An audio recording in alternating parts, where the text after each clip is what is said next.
Hey, this is Andrew Lim inviting you to go out on a limb. So today we're going west of Limassol to a bunch of places that are worth visiting and needless to say, really, really old, has a lot of history. So before we start, kindly hit the subscribe button and the notify button for new contents that I upload weekly. Thank you.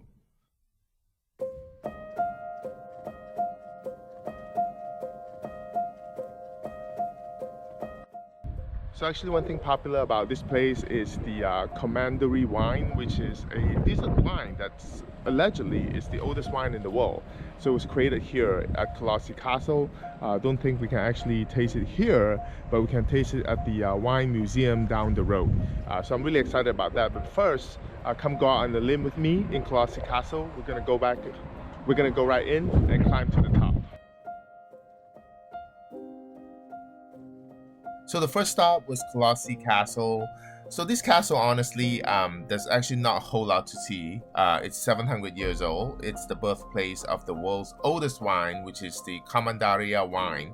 I think there's a debate. I think it's the world's oldest dessert wine, said to be toasted by Richard the Lionheart at his wedding. So obviously we came here hoping to taste the wine, but this is not the place to do it. So we actually went to the Museum of Wine, where we got to taste Commandaria. So Museum of Wine is a private museum founded in 2004. Honestly, I mean, this is where you come and understand the history of wine in Cyprus. But again, the main draw is the Commandaria wine.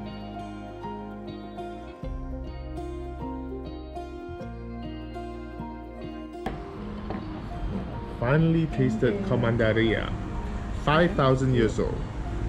Technically the oldest dessert wine in the world. Really good. Yeah, it's really good actually. Do you want to taste your wine tasting skills?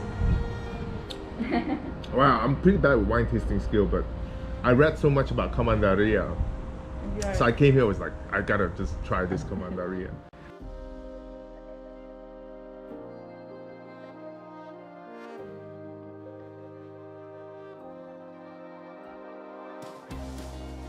Ancient Kourion was our next stop, and I think this is a really impressive site.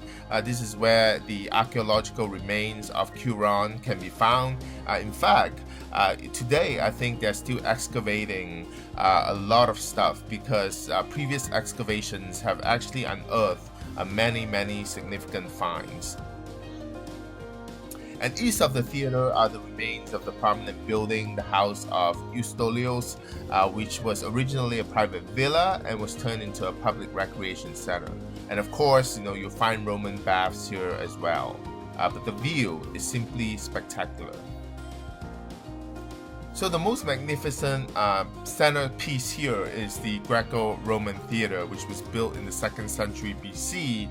And today, this is actually home to open-air musical as well as theatrical performances because the theater has been restored and can be used, or what you call fully functional. So it's used mainly during the summer months because it does overlook an impressive sea view.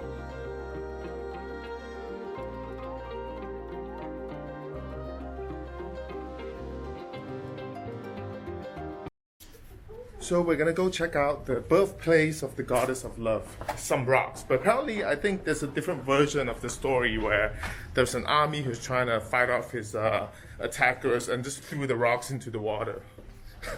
So that's the unromantic version.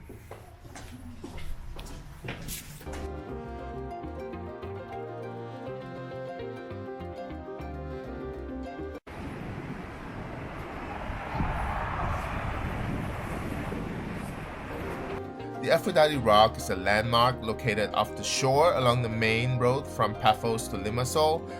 And it's actually, as the name suggests, it's associated with the Aphrodite, the Greek goddess of love.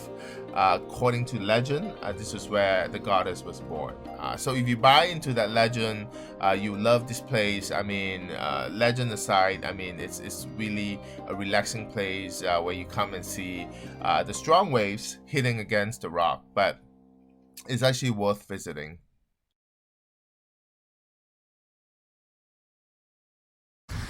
Hey, this is Andrew Lim inviting you to go out on the limb. I think we picked the wrong day to come to Paphos because weather forecast says it's not going to rain that much, but it's been raining non-stop. So I really want to check out Paphos because apparently this is where Aphrodite, the goddess of love, was born, which was the rock, which is part of this area. And a lot of tourists like to come here, especially the English tourists. So just want to check it out. Despite the weather, it's really wet today. We are at the Tombs of the King. Yep, Tombs of the King. Hopefully it's open today. Let's go out on the limb with me in rainy Paphos. So honestly, I think I just found out the tombs here were never used to bury the kings, even though the name is called Tombs of the King. It was used by the rich people. So it's kind of like a scam, isn't it? I mean, but the entrance is only €250, so not that big of a scam, I guess.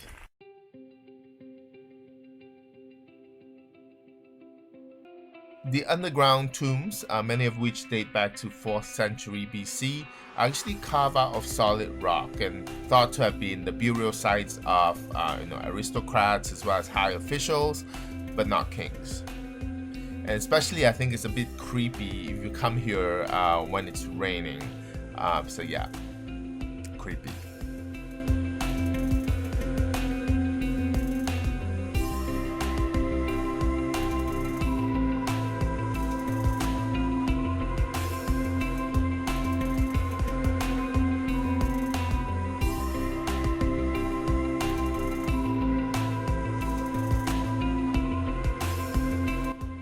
Unfortunately, the Paphos Castle was closed during our visit, but here you can actually find a statue that apparently was made. It was to symbolize the local people protecting the Aphrodite rock, but it definitely looked better from behind than from the front.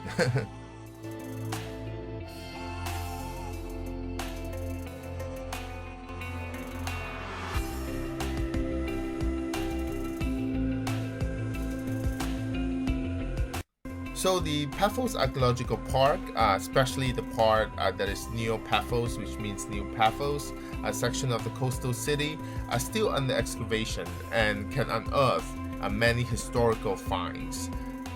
And here, the sites and monuments date back to the prehistoric times through the Middle Ages. This is home to 4 large and elaborate Roman villas. The house of Dionysos is one of them, and you'll find all the superb preserved mosaic floors from many years ago. So it's worth a visit.